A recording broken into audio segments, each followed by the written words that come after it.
Welcome to Speaking of Higher Ed, Conversations on Teaching and Learning. This podcast is produced by the Center for Instructional Innovation here at Augusta University. I'm Andrew Everett. This is episode 20. Our guest today is Lynsey Steinberg. Lynsey is the Director of Innovation at the Georgia Cyber Innovation and Training Center. My colleague Jeff Mastromonaco is discussing innovation in experiential learning and community partnerships. Here's their conversation. Well, Lynsey, thank you for being our guest today. Would you take a moment to share the path that led you to working here at AU? Sure. I actually started at Augusta University, formerly MCG, back when I was a student. And I was a student in the medical illustration department. Upon graduation, I actually started my own business. And it was centered around medical illustration and marketing and design. And then 6 months afterwards, I found a friend of mine had called and said, hey, we've got this job opening that's going to be happening at the university, and I think you'd be a really good fit for it. And so sure enough, his name was Doug Walp. And Doug, of course, Jeff, you're going to remember, moved on to Maryland, and this position opened up. And within 6 months, I was working back in the department with mobile web app development for the university. And roughly, I think we were in mobile web app development for maybe 6 years or so. And then we had some reorganizations that happened after our transition to Augusta University. And we were pulled into, as you remember, the Center for Instructional Innovation. And I had a great time as a role with the innovation specialist with the team, with your team, for about, I think, 5 years. And then one day we started to map out innovation. And I found myself in conversations at the Georgia Cyber Innovation and Training Center on what could the pathway forward for innovation look like. And with my experience in building the Innovate pitch competition and really the creative projects that we were doing in the Center for Instructional Innovation, this led me to this pathway. And so sure enough, about a year ago, I was hired as the Director of Innovation at the Georgia Cyber Innovation and Training Center. And we've been doing a lot of incredible and amazing work for the university and our regional partners. Yeah, that's great. And you really have. Okay, well, let's get into our topic for today, which is innovative experiential learning and community partnerships. So how would you define experiential learning and innovation? So innovation, to me, you'll hear sometimes confusing topics where they center around what's the difference between entrepreneurship and innovation. And there are key components and differences between both. But the thing to know is they both start with an idea. It's paramount whenever we talk about innovation and entrepreneurship that we're really focusing on solving problems. And so that leads me to experiential learning, because experiential learning for our students is solving those real-world problems and giving them that real-world experience. If you can do that in the classroom, we are setting them up for success everywhere else in their career pathways moving forward. And we really have seen a lot of that. Especially I can speak to the Cyber Center, because we recently, a couple weeks ago, had a White House post from their blog that came out about the 90 plus internships that we have provided for students working within that ecosystem and how they go on to be more successful in their careers. We get great feedback from all of our regional partners on the student development and how it's really helped them as they go into their new professional pathways. So why are community partnerships an important part of this? So if you think of the perfect trifecta to us would be academia, industry, and government.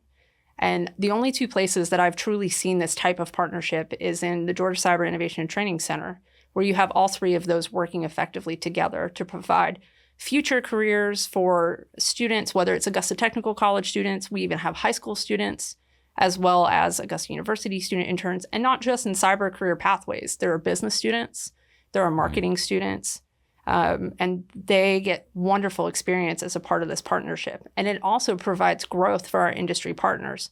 So they're able to provide real world experience working with our students, and it's beneficial goals and mutual growth for all of those parties. The other place that I've seen this be very successful is obviously in medicine. We work very closely with our hospital partners, whether it's through medical illustration or with some of our degree pathways, nursing, medicine. They all collaborate with the real world problems, which is the hospitals. So it makes sense. Yeah. Okay. Well, can you give maybe some specific examples of some of these community partnerships? Yeah, absolutely. So one of the partners we work closely with, specifically with all of our Innovate competition and classroom programs, is the VHA Innovators Network. So Kelsey Scholl and Chris Deddy are two of our prime partners at the VA here.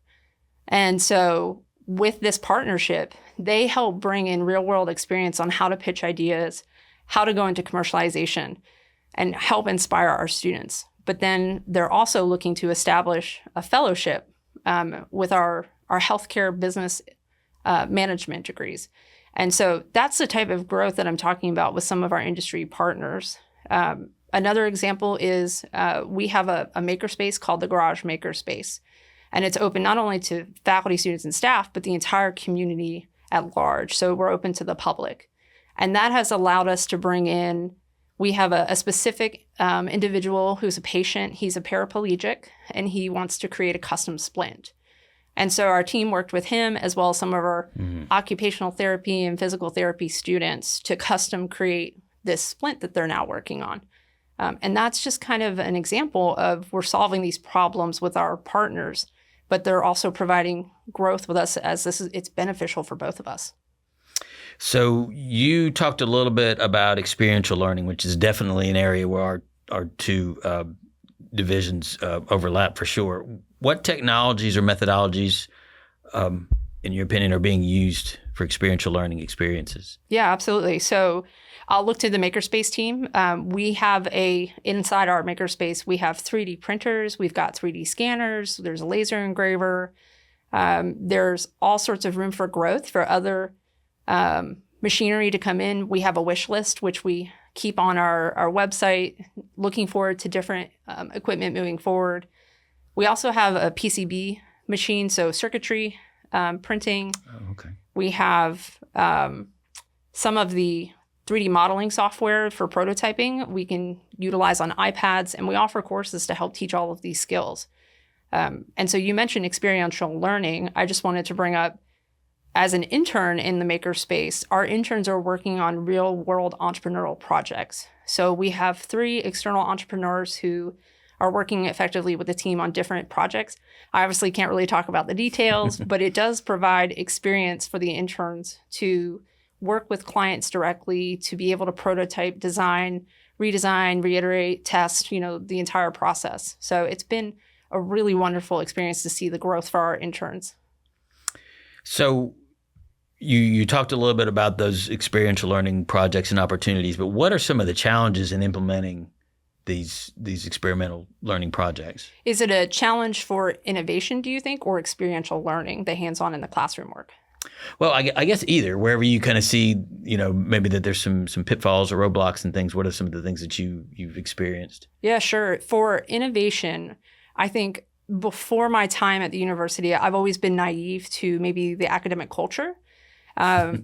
And I'm familiar with the entrepreneurial pursuits and culture outside of the university. I'm familiar with working with small businesses and innovators who want patents and are designing new prototypes. And it's really fascinating to me. I think what I see the most is that people tend to be stuck. And it's a mindset. We get comfortable in certain ways, or we think we've been told something and we've never been able to really dig deeper. Have we been able to dig deeper? Is something really always done this way, or can we challenge ourselves to think of it differently? Think about it critically, yeah. Right. Mm-hmm. And so how can we make sure that goal is beneficial for everybody, but we're still able to move forward? So I think I'll pull in Dr. Keller here, who says yes and, right? We don't say but. We always want to continue moving forward. So in those conversations, really helping individuals to see that there might be a different pathway forward. Have we considered this perspective, or would they be open to an alternate solution? So does the university, how are they measuring the impact of these experiential learning initiatives? So the technical answer for that is that all of the courses have markers. And so you want to be able to mark your coursework with high impact practices, making sure that you're fitting into whatever metric that you need to be identifying. And I'm going to be honest, until I started teaching, I teach the first year experience, Introduction to Entrepreneurship and Innovation. It's the only course in a makerspace, and everything that we do is hands-on experience to help benefit to the final goal. And so through that, I found out, working with community engagement in the Carnegie classification, that we can actually mark our courses with some of these high impact practices. And of course, I also work very closely with Dr. Huggins and Julia Davis Quinton for making sure that our courses are marked in the appropriate ways. And that's some of the technical pieces on how we can really track what courses are offering the high impact practices. But then the real world feedback is really important. The industry partners that we work with who come back and say, wow, this was just, I want to be more involved. I want to be able to mentor or work with more students. Your student ideas are just unbelievable. And so that's what led to the Makerspace course, was that our students in our pitch competition had said, I wish we had more of this earlier. How can we get this integrated? And we looked at that and we found the certificate of leadership. We built a pathway specific to entrepreneurship and innovation. And now we can have this first year experience course with Dr. Beth Huggins, which offers this outside of the classroom experience in an untraditional space, I guess is how you can classify the makerspace. But it gives new opportunities to students that they may not have had before. So you briefly mentioned it, and I know this has been your baby. And initially, it started as a part of our work together in CII. But can you kind of give a brief history of the Innovate competition? Sure. Brief is hard. It's now, we're going on our 6th year. That's unbelievable. Oh, wow. That's crazy that it's been that long. So 2019, I think, was the year I met a little girl named Emma. And Emma was in our Girls Who Code program at the time, where we brought in high schoolers and middle schoolers. And there was some mentorship for, it was for women in science who would help some of the Girls Who Code group. And so Emma would grab her side and run out of the room. And her parents explained that Emma suffered from a colostomy bag and had one for the entirety of the past 8 years, 5 different surgeries, and that it had changed everything for her. She couldn't go over friends' houses anymore. She couldn't go to the beach and wear a bathing suit. And so it started this thinking process of, why hasn't anybody solved this problem? Because this is detrimental to a little girl who's going through puberty. And we realized that the colostomy bag itself is an invention, right? It started with duct tape and plastic bags and eventually turned into what it is now. But that there were 300,000 to 500,000 people a year impacted by this. And by recognizing the entities that would need to help solve this problem, chemistry, whether it's some sort of engineering, whether it's the creative problem solvers from art, I realized we could bring these silos together and solve this problem. And it really evolved into a huge competition that went from, I think, 20 students the first year to over 350. And now we've gotten multiple tracks for graduate students and undergraduate students. We've focused many years on different challenges. And so we've been through the pandemic and we focused on COVID-related challenges. And then we went into community problems and then nonprofit, issues that they face and challenges they face. And so we've really found that the community challenge, finding just problems in our community, is what makes this competition different. Because students want to be an effective leader. They want to really help solve these problems, and they want to see their own community thrive. And a lot of them are from Augusta or other sister cities around the area. We have a lot of international students, and they all want to be a part of this experience. So the ideas that come out of Innovate shock me year after year as just being remarkable. Well, it's interesting that you say that, because that was going to be my next question. First, it has been great to just see the growth from the initial vision. And I remember that initial colostomy bag project, and just to kind of see how it's grown and affected so many students. What are some of the notable projects or ideas that have come out of the Innovate competition? Yeah, absolutely. So I got a phone call this last year And the first winner from the first ever Innovate competition is deciding to take the project into further human development for research. And so that is a huge milestone that idea is going to possibly go into be a medical device innovation.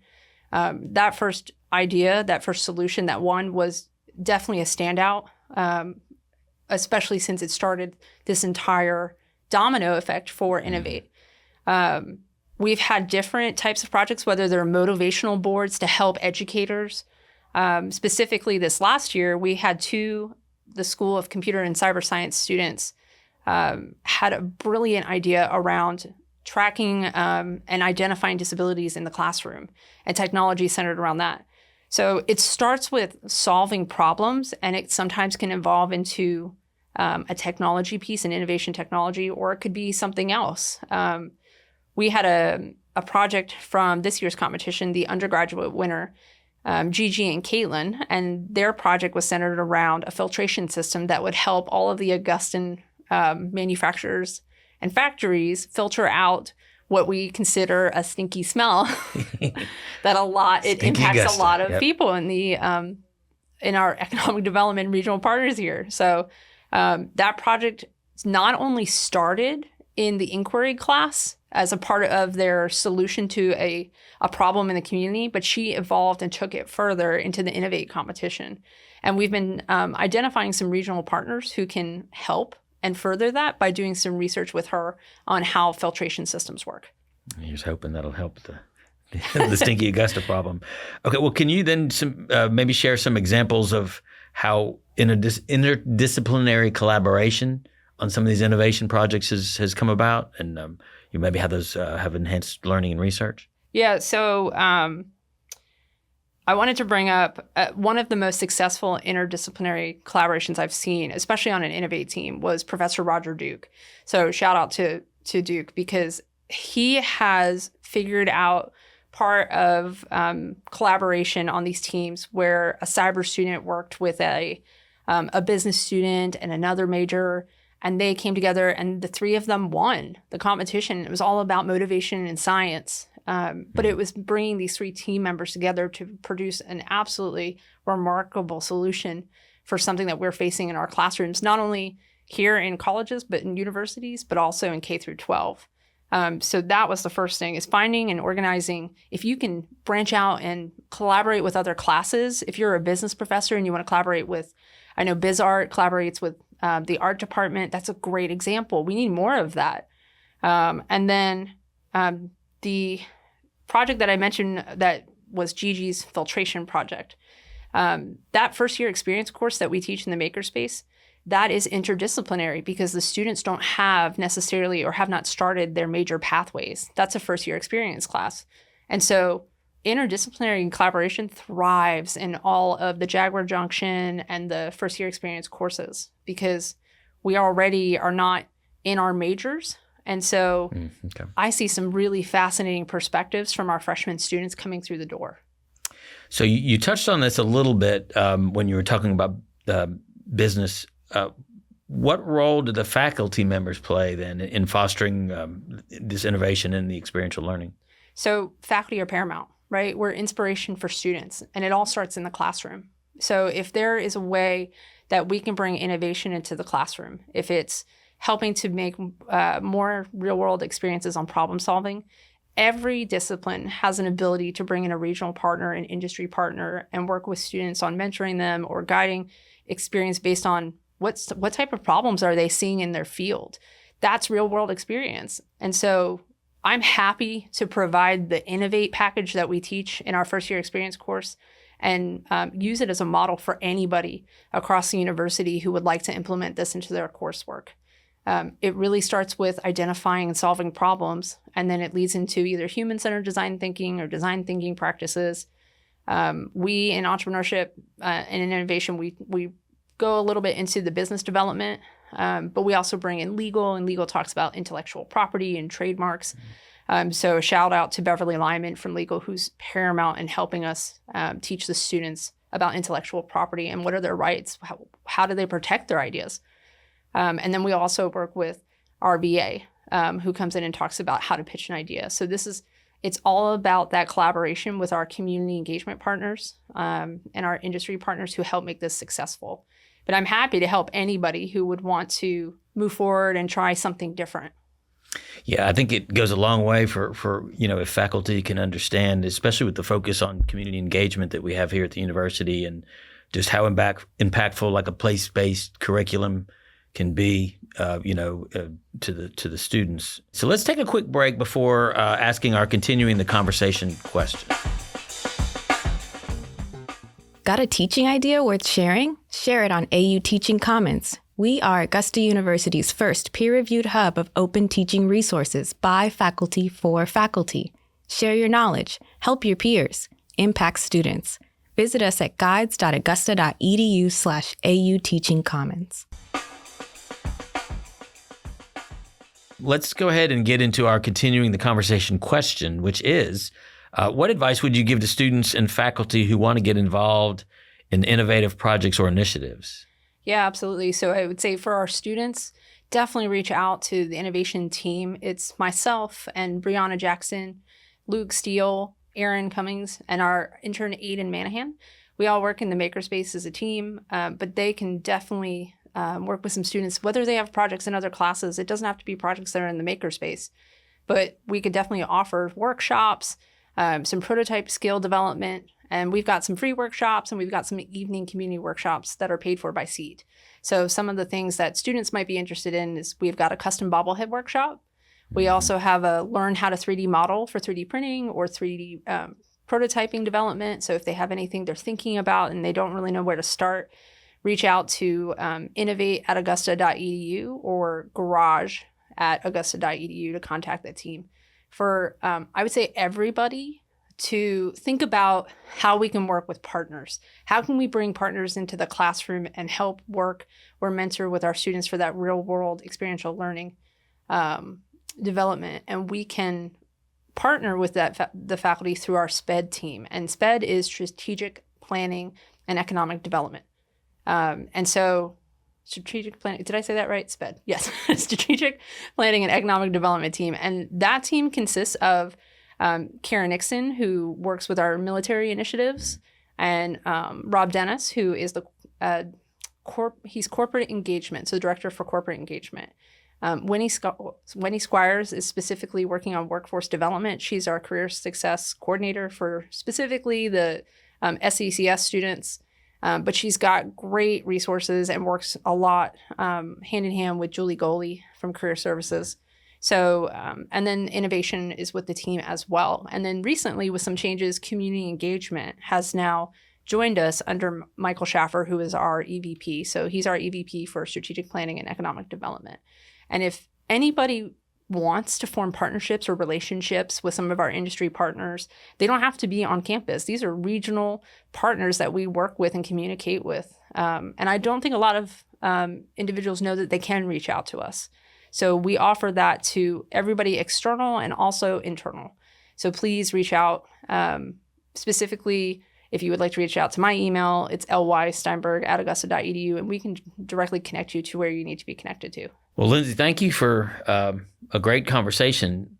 Are there any platforms that listeners can connect with you on? Yeah, absolutely. So we're pretty active on LinkedIn. All of our team members are, especially the Georgia Cyber Innovation and Training Center. But then specifically, we do have an Instagram page for our makerspace. So our Instagram handle is @thegarage_makerspace. And come see the projects that we're working on. The most recent one is rug tufting, if you can imagine. Okay.